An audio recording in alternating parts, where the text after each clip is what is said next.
আমার নবী বলছেন ফজরের নামাজের 2 রাকাত যে সুন্নাত আছে, এই 2 রাকাত সুন্নাত নামাজের মূল্য হচ্ছে জমিন থেকে আসমান পর্যন্ত যতটুকু জায়গা তত পরিমাণ সওয়াব। আপনি ফেয়ার অ্যান্ড হ্যান্ডসাম বাদ দেন, আপনি ফেয়ার অ্যান্ড লাভলি ম্যান বাদ দেন, গার্নিয়ার ম্যান বাদ দেন, আপনি ওই হাবিব তাসকিয়ারে গিয়ে আপনার ফেসিয়াল করা বাদ দেন, আপনি ফজরের নামাজে গিয়ে ওযুটা করেন না, তারপর দেখেন না আপনার চেহারার গ্লেজ কি কেমন মারে। আপনি হাজার হাজার টাকা ফেসিয়াল করেন, আপনি হাজার হাজার টাকা বিউটিশিয়ানকে দিয়ে দিচ্ছেন, দিয়েন না, এগুলো আপনি ফিলিস্তিনের ভাই বোনের জন্য রেখে যান, ঠিক কিনা কথা বলেন? আপনি লক্ষ লক্ষ টাকা বিউটিশিয়ানকে দেওয়ার দরকার নাই। আপনি 5 ওয়াক্ত 5 বার ওযু করেন না, আপনার চেহারা দেখলেই শত্রু কাবু হয়ে যাবে, ঠিক কিনা কথা বলেন? আমি কোনো বিউটি পার্লারের বিরুদ্ধে মানুষ না ভাই। বিউটি পার্লার, বিউটিশিয়ান যারা কাজ করে, এটা একটা প্রফেশন। তবে হ্যাঁ, এটার অতিরঞ্জন যদি হয়ে যায়, স্বামীর জন্য সাজা জায়েজ।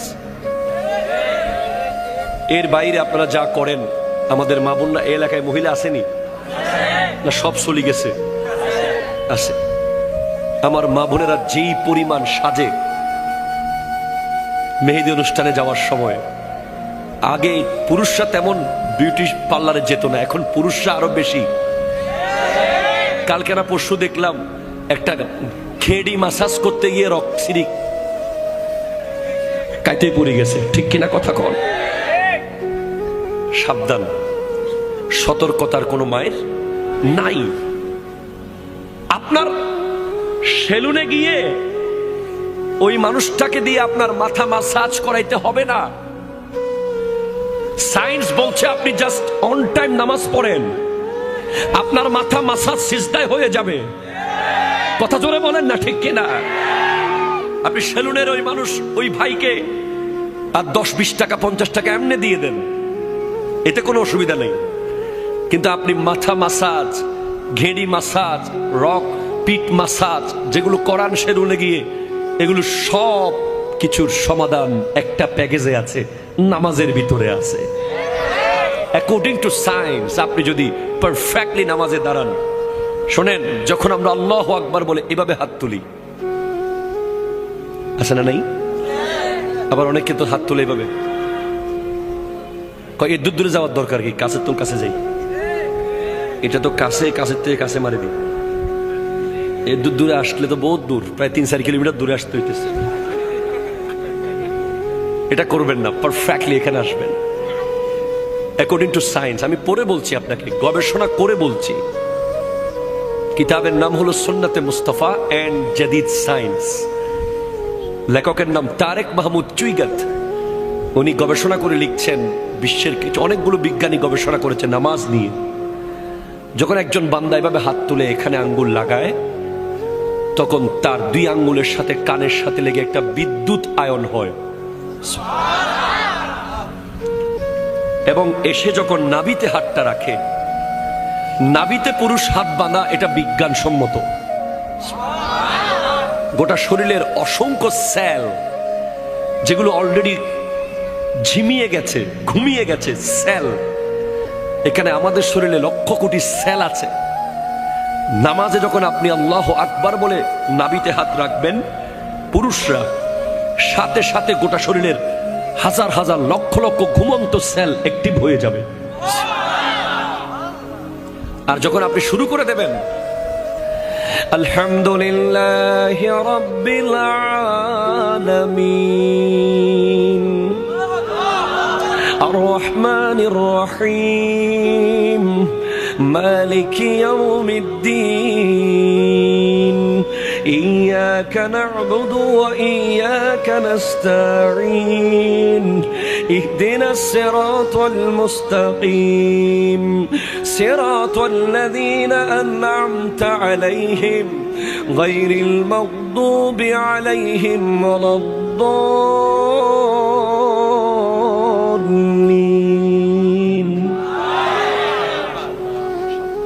তখন প্রতি আয়াতে আয়াতে আপনার শরীরের অসংখ্য জায়গায় যেখানে রক্ত থেমেছিল, ব্লাড স্টপ ছিল, যেখানে কোষগুলো মরে যাচ্ছিল, সব থপ থপ করে জেগে উঠবে কোরআনের আয়াত শোনার সাথে সাথে।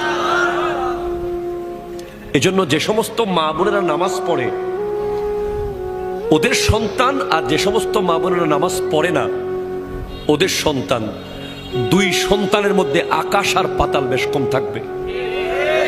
আচরণে, ভদ্রতায়, নম্রতায়, ধৈর্যতে, সবকিছুতে পার্থক্য থাকবে। এমনিতে মায়ের বুকের দুধ, পৃথিবীর সমস্ত ভিটামিন মিনারেলস দুইটা পানির ভিতরে আল্লাহ দিয়েছেন, একটা জমজমের পানি আর একটা মায়ের বুকের দুধ। যেখানে আল্লাহ গোশতের ভিটামিন দিয়েছেন, মাছের ভিটামিন দিয়েছেন, এ টু জেড সব ভিটামিন মিনারেলস আল্লাহ দিয়েছেন জমজমের পানিতে আর মায়ের বুকের দুধে। এমনিতেই ওই দুধের মধ্যে আল্লাহর দেওয়া নিয়ামত তো আছেই, পাশাপাশি মা যখন সিনার মধ্যে হাত রেখে নামাজ পড়তে থাকে, কোরআন তেলাওয়াতের মাধ্যমে আরো বেশি শক্তিশালী হয় মায়ের বুকের দুধ।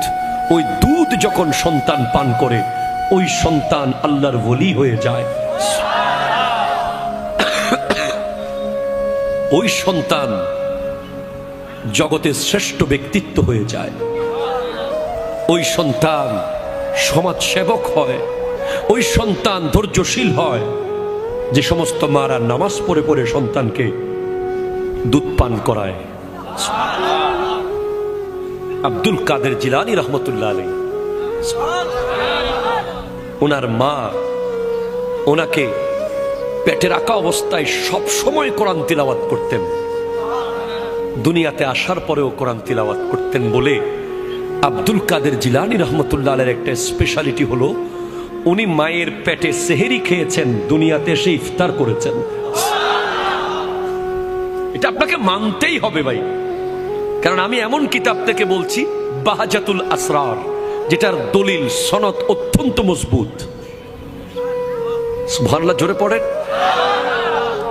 এরপর যারা তাহাজ্জুদ পড়বে, আমি তো বলেছি আল্লাহর মোবাইল নাম্বার লাগবে আপনাদের, কথা বলেন লাগবে কিনা বলেন না। রব্বুল আলামিনের একটা মোবাইল নাম্বার আছে। আমাদের কওমি ঘরানার এক হুজুরের মুখে আমি শুনেছি, আমার খুব ভালো লেগেছে কথাটা। উনি বলছেন আল্লাহর মোবাইল নাম্বার হচ্ছে 222। তাহলে কেমনে? রাতের 2টা বাজে 2 রাকাত তাহাজ্জুদ, 2 ফোঁটা চোখের পানি। রাতের 2টা বাজে 2 রাকাত তাহাজ্জুদ, 2 ফোঁটা চোখের পানি। আল্লাহর সাথে আপনার কথা শুরু হয়ে যাবে। আরে ভাই, আপনি যদি আমার বছরে একবার ফোন দেন আমি কি চিনবো আপনাকে? চিনবো না ভাই, বিশ্বাস করেন চিনবো না, কষ্ট হবে। অ্যাক্সেস রোড দিয়ে এসে একটা বড় দোকান ছিল, নাম ছিল নিউ ফুডস কর্নার। ওই দোকান বরাবর যে মাঠ, মাঠের এক কোনায় 10-12 জন স্মার্ট যুবক ভাই ওয়াজ শুনতেছিল। এইভাবে করে আপনাকে বুঝাইতে হবে আমাকে, তখন আমি চিনবো। আর যদি আপনি আমারে মাসে একবার ফোন দেন আমি তখন ফোন দেওয়ার সাথে সাথে মোটামুটি চিনে যাব। যদি সপ্তাহে একবার ফোন দেন আমি লাইন কেটে ব্যাক করব। যদি ডেলি একবার ফোন দেন আমি বলবো দোস্ত তুই দাঁড়া আমি আসতেছি। ঠিক কিনা কথা বলেন? এটা দুনিয়ার নিয়ম।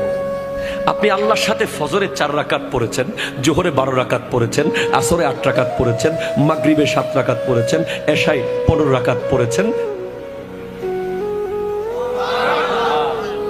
সম্পর্ক কাছে যাচ্ছে।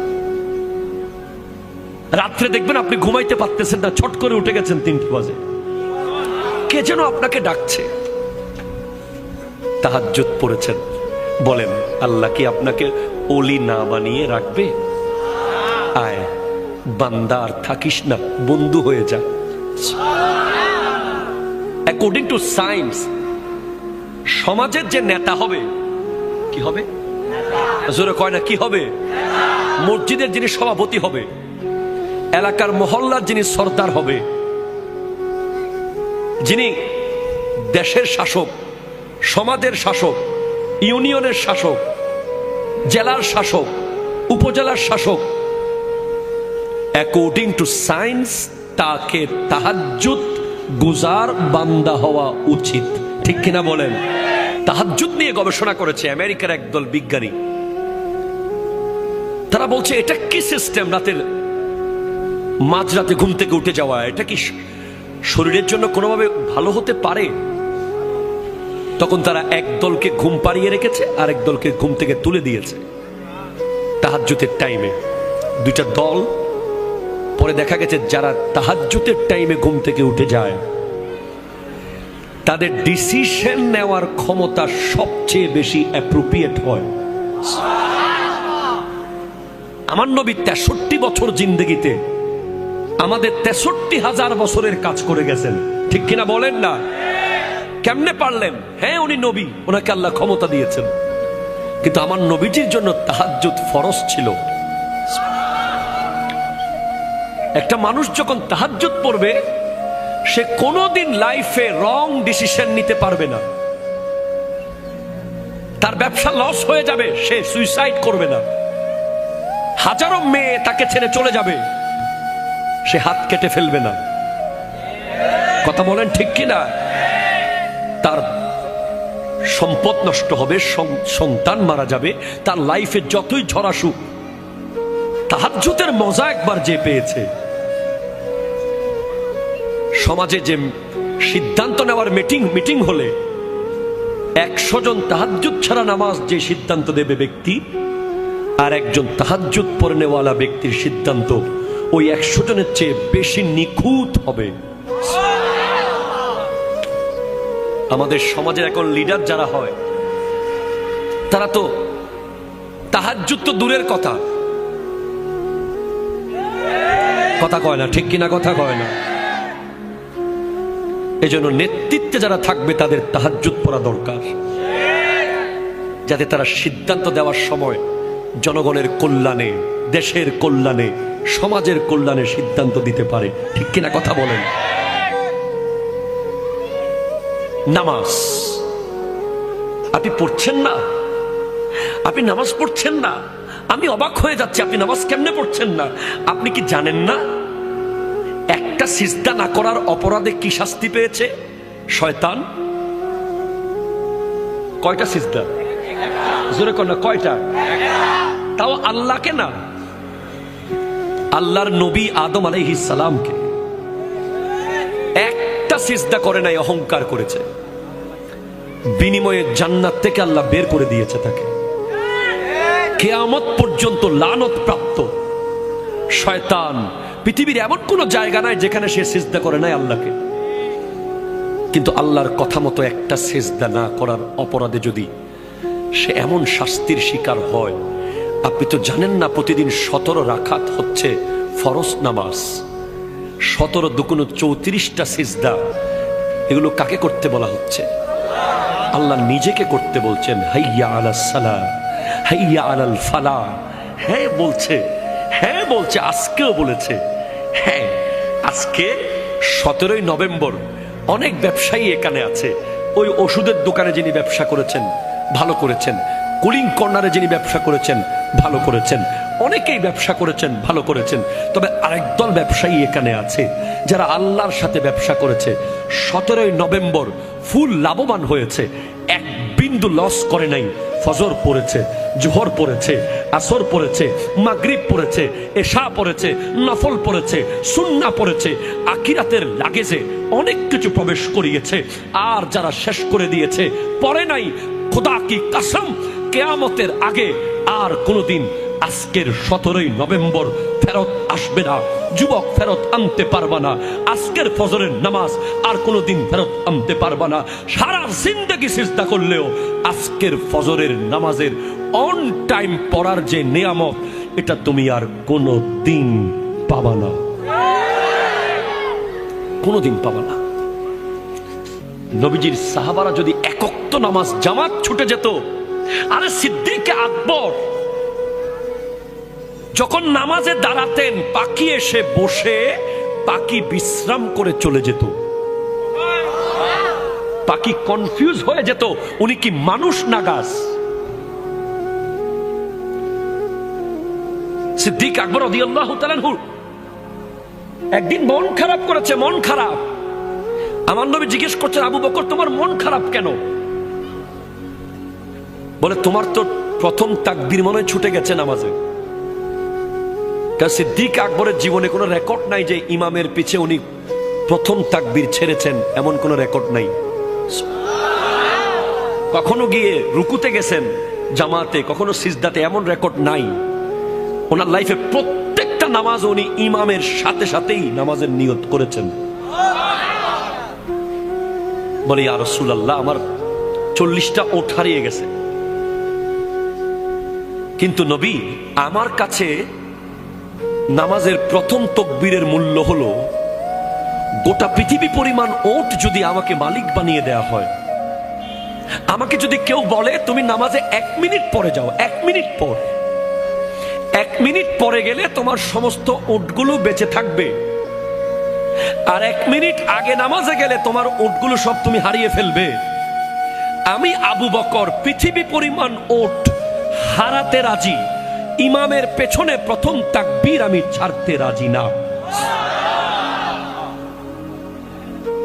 আপনি জানেন, আপনি হাসতেছেন এখনো, আপনি এখনো গল্প করছেন। আপনি কি জানেন জীবনটা কি? আপনি জানেন না আসলে। আমার নবীজি বলেছেন, আমি যা জানি তোমরা যদি তা জানতে তোমরা কোনো দিন হাসতে না। হ্যাঁ, হযরত রবি বিন হুসাইন একজন তাবেঈ, উনি উনার ঘরের বেডরুমে কবর করেছেন। কবর বেডরুমে। পৃথিবীর কোন পাগল বেডরুমে কবর করবে? একটা রুমের ভাড়া কত টাকা? আমরা তো শহরে ঘর বানানোর সময় জানাজার লাশ বের হওয়ার জন্য জায়গাও রাখি না। কোরবানির পশুটা জবাই করি হাইওয়ে রোডে। আমরা মুসলমান। আর আল্লাহর নবীর কলিজার টুকরা সাহাবাদেরকে যারা দেখেছেন, তাবেঈনদের একজন রবি বিন হুসাইন, উনি ওনার ঘরের বেডরুমে কবর করেছেন। কেন জানেন? এই শুনেন, 1 মিনিটের জন্য কখনো যদি আল্লাহর ধ্যান থেকে ওনার মন দুনিয়ার দিকে আসতো, উনি সাথে সাথে ওই কবরে ঢুকে যেতেন। ঢুকে গিয়ে উপরে দরজা বন্ধ করে দিতেন, বন্ধ করে ঘন্টার পর ঘন্টা কবরে শুয়ে শুয়ে কান্না করতেন। যখন মনে হতো যে আল্লাহ বোধহয় এবার মাফ করেছে, কি উনি সুদ খান নাই, ঘুষ খান নাই, জুলুম করেন নাই, মিথ্যা বলেন নাই, গীবত করেন নাই, শুধু 1 মিনিটের জন্য দুনিয়ার দিকে মন গেছে, উনি কবরে ঢুকে গেছেন। ওনাকে জিজ্ঞেস করা হয়েছে, তোমাকে এরকম আখিরাতের প্রতি ভয়, কে কে তোমাকে এমন আখিরাতমুখী করলো? উনি বলছেন, কামারের দোকান। আমি রবি যখন কামারের দোকানের পাশ দিয়ে যাচ্ছিলাম, আমি দেখছিলাম বড় বড় লোহার কদ্দা আগুনে গলে যাচ্ছে। তখন আমি ভাবলাম, লোহা যদি দুনিয়ার আগুনে জ্বলে পুড়ে গলে যায়, আমার হাতের চামড়া তো অনেক নরম, আমি জাহান্নামের আগুনে কিভাবে জ্বলবো? আপনি কি জাহান্নামের আগুন সম্পর্কে জানেন? হাদিসে পাকে আছে, জাহান্নামের আগুন 3000 বছর ধরে জ্বলছে। 3 ঘন্টা আগুন লাগলে এখানে সব ছাই হয়ে যাবে। কন্টিনিউ 3 ঘন্টা যদি আগুন কন্টিনিউ থাকে, আর জাহান্নামের আগুন 3000 বছর ধরে জ্বলছে, কিয়ামতের মাঠে জাহান্নামের আগুন দৌড় মারবে। জাহান্নাম চিৎকার করবে, আল্লাহ আমার খানা দাও, বেনামাজিদেরকে দাও। গাই, জাহান্নামে একটা গর্ত আছে, গাই গাই, ওই গর্তের নাম গাইয়ুন। ওই গর্ত বেনামাজিদের দিকে দৌড় দেবে, দৌড় দেবে। 70,000 ফেরেশতা শিকল দিয়ে ধরে রাখবে ওই জাহান্নামকে টেনে। তখন জাহান্নাম ঠান্ডা হবে একটা জিনিস দিয়ে, সেটা হচ্ছে নামাজি বান্দাদের চোখের পানি। যারা নামাজ শেষে মোনাজাতে চোখের পানি ফেলে, ওই পানিগুলো যদিও টাইলসে পড়ে যায় মনে করেন না, ওগুলো আল্লাহ রিজার্ভ ফান্ডে রেখে দেয়। ওই পানিগুলো এভাবে জাহান্নামকে ছিটিয়ে দেওয়া হবে। জাহান্নাম মুহূর্তের মধ্যে ঠান্ডা হয়ে যাবে। নামাজের কত মূল্য হলে হযরতে ফাতেমাতুজ জাহরা রাদিয়াল্লাহু তাআলা আনহা, আমার নবীজির কন্যা, একটা সিজদা করতেন তাহাজ্জুদের, ফজর হয়ে যেত। উনি আল্লাহর কাছে শুধু চাইতেন, আল্লাহ একটা লম্বা রাত আমাকে দিও, আমি একটু মন ভরে তোমাকে সিজদা করব। নামাজের কত মূল্য হলে ইমাম হোসেন রাদিয়াল্লাহু তাআলা তলোয়ারের নিচে নামাজ পড়েছেন, আর 10 মিনিট পরে নামাজ পড়লে উনি সমস্ত ইয়াজিদ বাহিনীকে কেটে ফেলতে পারতেন। কিন্তু না, যেই তলোয়ার গাজর মূলার মতো কাটতেছিল ইয়াজিদিদেরকে, সেই তলোয়ার হঠাৎ থেমে গেল মসজিদের আজানে। উনি নামাজে দাঁড়িয়ে গেছেন। কবর ডেকে ডেকে বলছে আমাদেরকে, কবর ডেকে ডেকে বলছেন, কবরস্থানে গিয়ে একটু শোনেন না। আল্লাহ আমাদেরকে সেটা শোনার ক্ষমতা দেয়নি বলে আমরা শুনতে পারতেছি না কবরের আওয়াজ। কিন্তু আমার নবী শুনেছেন, আমাদেরকে বলেছেন কবর প্রতিদিন 10টা বাক্য বলে বলে ডাকে। তার মধ্যে 1 নম্বর, তাসআ আলা যাহরি ওয়া মাসিরুকা ফি বাতানি, আমার পিঠের উপরে দৌড়াদৌড়ি করতেছিস তোরা, এত অহংকার। আমি কবরের পিঠের উপরে এত ভাবসাব তোর, কিসের এত অহংকার তোর? ওয়া মাসিরুকা ফি বাতানি, কালকে আমার পেটে তুই আসবি, কালকে, ঠিক কিনা কথা বলেন না? কালকে আসবি আমার পেটে তুই, কবর বলছে। 2, ওয়াত্তাসআ আলা যাহরি ওয়া তুআজ্জাবা ফি বাতানি, আমার পিঠের উপরে গুনাহ করছিস, আমার পেটে তোকে আসতে হবে। কবর বলছে ওয়াতানদিমু আলা যাহরি, আমার পিঠের উপরে হাসি ঠাট্টা মজাক করছিস, ওয়াতাবকি ফি বাতানি, আমার পেটে তোকে কাঁদতে হবে। হ্যাঁ, জি, না না না, মুসলমানের ছেলেকে আল্লাহ হাসতে বানায় নাই। মুসলমানের ছেলে এক লাইন অযথা কথা বলতে পারে না। কোরআন বলেছে ডাক্তার সফল বলেনি, কোরআন ইঞ্জিনিয়ার সফল কোরআন বলেনি, পলিটিশিয়ান সফল কোরআন বলেনি, ব্যারিস্টার সফল কোরআন বলেনি। কোরআন বলছে কাদ আফলাহাল মুমিনুন, মুমিনরাই সফল, মুমিনরাই সফল, মুমিনরাই সফল, ঠিক কিনা বলেন না? কোরআন বলে নাই বাড়িওয়ালারা সফল, কোরআন বলে নাই গাড়িওয়ালারা সফল, কোরআন বলে নাই পিএইচডিরা সফল, কোরআন বলে নাই অমুক সফল।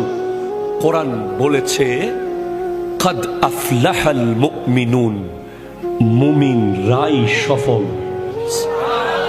মুমিন কে? কে মুমিন? আল্লাযীনা হুম ফি সালাতিহিম খাশিউন, যারা হৃদয় দিয়ে নামাজ পড়ে, যারা কলিজা দিয়ে নামাজ পড়ে, নামাজে গেলে দুনিয়ার কথা যারা ভুলে যায়। ওয়াল্লাযীনা হুম আনিল লাগযি মুরিদুন, যারা এক লাইন অযথা কথা বলে না। ওয়াল্লাযীনা হুম লিযাকাতি ফাইলুন, যারা জাস্ট টাইম যাকাত দিয়ে দেয়। ওয়াল্লাযীনা হুম লিফুরুজিহিম হাফিজুন, যারা লজ্জাস্থানকে হেফাজত করে। জীবনের মহামূল্যবান সময় চলে গেছে। মুসলমানের ছেলেরা যেন নামাজ পড়তে না পারে, এজন্য সমস্ত রকমের আয়োজন করে রেখেছে ইহুদি খ্রিস্টানরা, ঠিক কিনা কথা বলেন? মুসলমানের ছেলে যেন নামাজ পড়তে না পারে, এজন্য নেইমার আর ক্রিস্টিয়ানো রোনালদোকে কিনেছে সৌদি আরব, ঠিক কিনা কথা ধরে বলেন? আজকের সৌদি আরবের নিউজ দেখেন আপনারা, রিয়াদে কাবা ঘরকে স্ক্রিনের মধ্যে রেখে বেগানা নারী নাচতেছে। মুসলমানের ছেলেকে ধ্বংস করে দেওয়ার জন্য প্রতিদিন গেম তৈরি হচ্ছে, প্রতিদিন সফটওয়্যার তৈরি হচ্ছে, প্রতিদিন ব্যাটিং সাইট তৈরি হচ্ছে, প্রতিদিন প্রতিদিন কিছু না কিছু হচ্ছে। মুসলমানের ছেলেকে মসজিদ থেকে গলা ধাক্কা দিয়ে বের করতে হবে না, একটা জিন্সের প্যান্ট মুসলমানের ছেলেকে বের করে ফেলেছে মসজিদ থেকে। হ্যাঁ, আমার কথা বিশ্বাস না হলে আপনি গবেষণা করেন না। যেদিন থেকে জিন্সের প্যান্ট এসেছে সেদিন থেকে শত শত যুবক নামাজ থেকে দূরে চলে গেছে। কেন? কারণ ওই প্যান্ট পরে সে বসতে পারে না, ঠিকভাবে প্রস্রাব করতে পারে না, পরে বলে হুজুর আমার প্যান্টের সমস্যা। আপনি তো বুঝেন নাই সেটা। মুসলমানের ছেলেকে ট্রিট দেওয়া হয়েছে, ট্রিট। পাশ করেছিস ট্রিট দে, বিয়ে করেছিস ট্রিট দে, ফলো হইছে ট্রিট দে। ট্রিট করতে এসেছে, ট্রিট কোথায় পাইলা তোমরা? ইসলাম তো ট্রিটকে দেয় না, ইসলাম ফাতেহা দিয়েছে, ঠিক কিনা বলেন না? একটা যুবক যাচ্ছে ট্রিটে, একটা যুবক যাচ্ছে ফাতেহাতে। বিশাল পার্থক্য হয়ে যাবে। যে ট্রিটে যাবে তার ফ্যান থাকবে সিরা,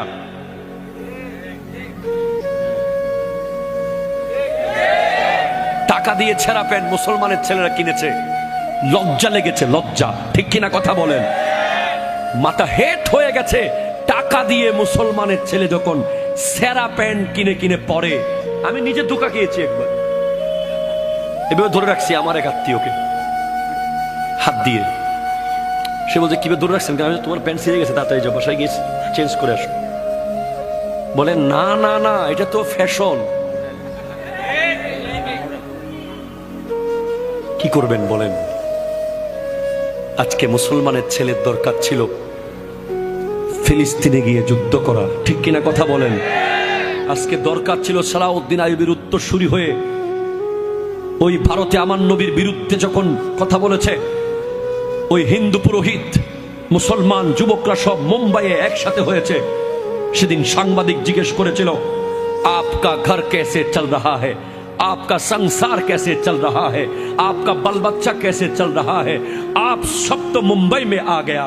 তখন এক মুসলমান যুবক বলেছিল, ভাই নবী के आगे कोई बिजनेस नहीं है, नबी के आगे कोई माँ बाप नहीं है, नबी के आगे कोई बच्चा नहीं है, नबी हमारा जान से भी प्यारा है।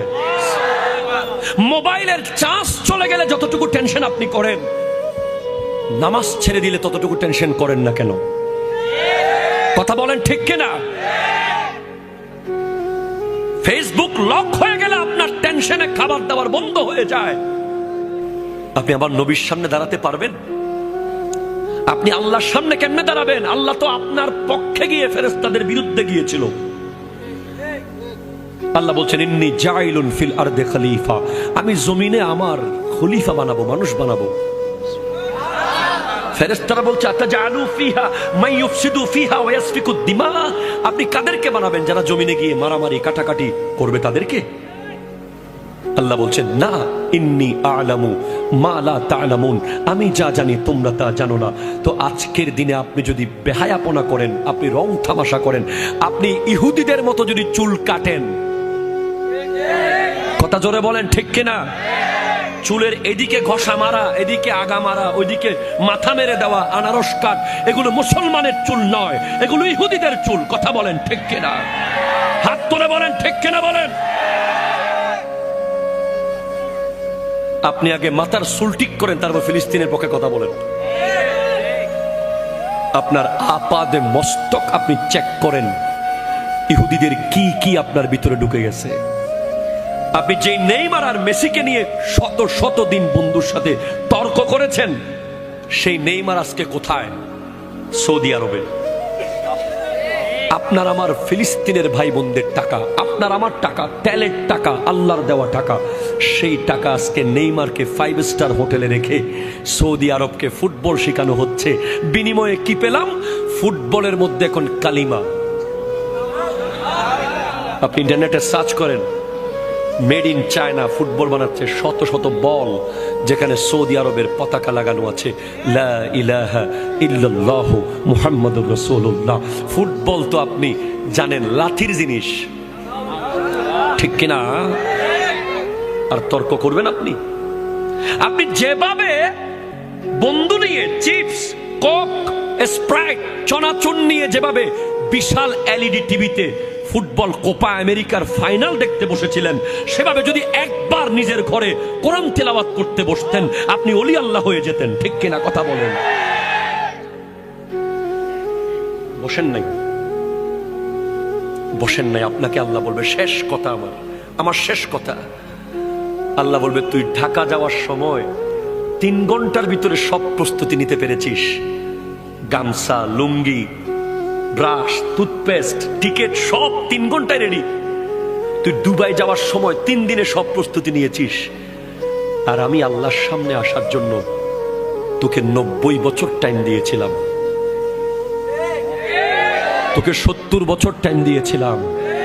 তোকে 50 বছর টাইম দিয়েছিলাম, কই তুই এত অগোছালো কেন? কোথায় তোর আমল নামার এই হাল কেন? বাস এই প্রশ্নের উত্তর যেন দিতে পারেন আল্লাহর সামনে। আল্লাহ পাক আমাদেরকে কবুল করুন।